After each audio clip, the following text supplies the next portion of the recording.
The sun had long set on the life of Ibrāhīm, but his covenant still burned bright across the deserts and valleys. His sons and grandsons carried that flame, each a bearer of memory, each a witness to divine favor. From Isḥāq, the son of laughter, came Yaqūb, Jacob, a man of serenity and steadfast devotion. He was neither a warrior nor a ruler, but his strength lay in patience and wisdom, the quiet endurance of one who walks constantly in remembrance of God. He inherited from his father not gold nor land, but the sacred prayer that had passed from Adam to Nuh to Ibrāhīm, the call to purity, justice, and gratitude. The dream of light. Yaqūb was still a young man when the heavens first unveiled a sign of his destiny. One night, while wandering the hills of Canaan, he rested his head upon a stone and fell into deep sleep. And in that sleep a vision came, a ladder of light rising from the earth into the heavens. Upon it ascended and descended angels, radiant as stars. Above them, the voice of the Almighty spoke, "I am the Lord of your father Ibrāhīm and your father Isḥāq. The land on which you lie I will give to your descendants. Through you shall all nations of the earth be blessed." When Yaqūb awoke, his heart trembled. The stone beneath his head felt warm, almost alive with divine touch. He anointed it with oil and said, "Surely this place is none other than the house of God, and this is the gate of heaven." He named the place Betrayal, the house of God, and vowed that wherever life took him, he would worship none but the one who had spoken to his fathers. The 12 sons. Years passed. Yaqūb married and built a large family. His household became the seed of a great nation. From his wives Leah and Rachel and their handmaids came 12 sons, men whose names would echo through the ages as the tribes of Israel. Among them, one shone with a brilliance that stirred both love and envy, Yūsuf, son of Rachel, the child of Yaqūb's old age. Yūsuf's eyes were deep and calm, his face luminous like the moon reflected on still water. Even as a boy, he carried a gentleness that made hearts soften. But destiny does not favor the comfortable. It tests those it chooses. The dream of destiny. One night, Yūsuf ran to his father breathless with wonder. "Oh, my father, I saw in my dream 11 stars, and the sun and the moon. I saw them bowing down to me." Yaqūb's eyes widened, for he knew the language of dreams. "My dear son, do not tell your brothers of this vision, lest they plot against you. Indeed, Shaitan is a clear enemy to man. This is how your Lord will choose you and teach you the interpretation of dreams and complete his favor upon you, as he did upon your forefathers, Ibrāhīm and Isḥāq. But love, even when pure, can breed resentment in hearts unguarded. Yūsuf's brothers saw how their father favored him and whispered among themselves, 'Surely Yūsuf and his brother are dearer to our father than we. Yet we are many and strong. Our father is lost in his love for them.' So envy took root, the oldest poison known to man. The well of darkness. One morning, Yaqūb sent Yūsuf with his brothers to tend the flocks. But as they reached a lonely stretch of desert, they turned against him. "Let us cast him into the deep well," said one, "and the caravan will carry him away to a distant land." Yūsuf pleaded, his eyes full of tears, but they were deaf to mercy. They tore his robe and threw him into the dark pit. Then dipping his garment in blood, they returned to their father, and said, "O our father, a wolf has devoured him." Yaqub held the robe and felt its false stain beneath his fingers.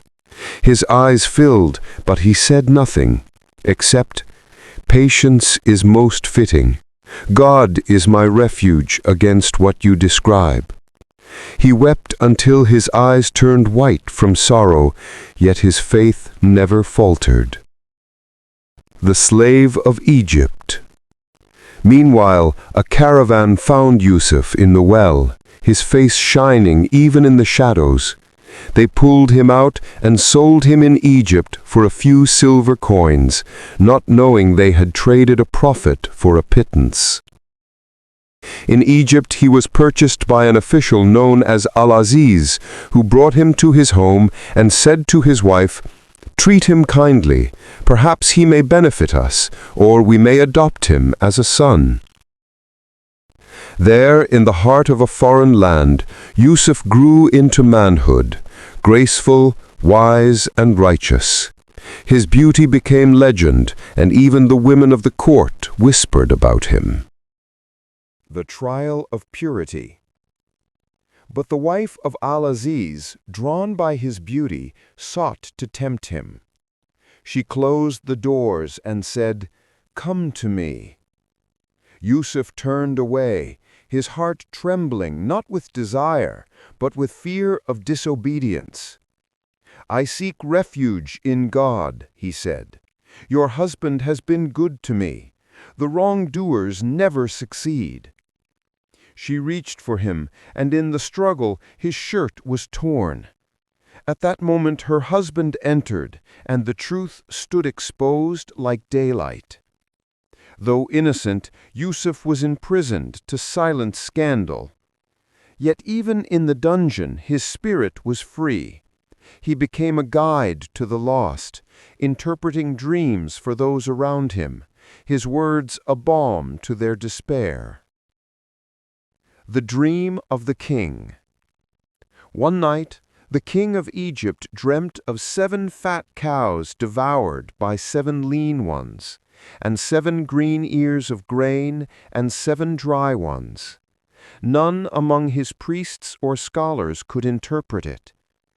Then one of Yūsuf's former cellmates remembered him and said, "Send me to the one who can tell its meaning."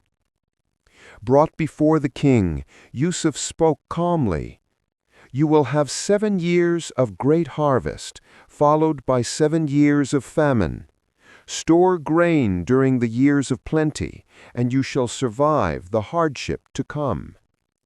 The king was astonished, and made him his trusted minister, saying, "Today you are established in honor and trust with us. From the depths of a well to the throne of Egypt, such is the arc of divine justice." The Reunion. Years later, famine struck Canaan. Yaqub's sons came to Egypt seeking food, not knowing the man before them was their brother. Yūsuf recognized them instantly, but he concealed his identity. Through patience and wisdom, he led them step by step toward repentance. When at last he revealed himself, saying, "I am Yūsuf, and this is my brother. God has been gracious to us," they fell to their knees in awe and shame. He embraced them, forgiving all that had passed. "There is no blame upon you today," he said. "May God forgive you. He is the most merciful." He sent for his father. When Yaqub entered Egypt, old and blind from years of tears, Yūsuf placed his hand upon his face, and his sight was restored. Then the vision of the dream was fulfilled. The sun, the moon, and 11 stars bowed before him, his father, his mother, and his brothers, not in worship, but in reverence for the divine wisdom that had guided them all. The Legacy of Egypt. Under Yūsuf's leadership, Egypt flourished. He distributed food with fairness, welcomed strangers, and ruled not by fear, but by compassion. Yet in his heart he longed always for his true home, the valley of his ancestors. When death approached, he prayed, "My Lord, you have given me power and taught me the interpretation of dreams. Creator of the heavens and earth, take my soul as one submitting to you, and join me with the righteous." His tomb became a place of remembrance, visited by generations who sought wisdom in his story, the story of the well, the prison, and the throne. Epilogue: The bloodline of prophecy. From Yaqub's 12 sons came tribes that spread across the lands, each carrying a spark of the covenant.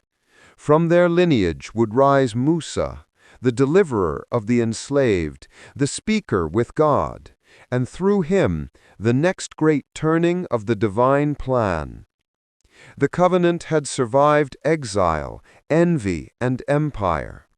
It lived not in stone or crown, but in hearts that remembered the one who guides the stars and writes destiny in mercy,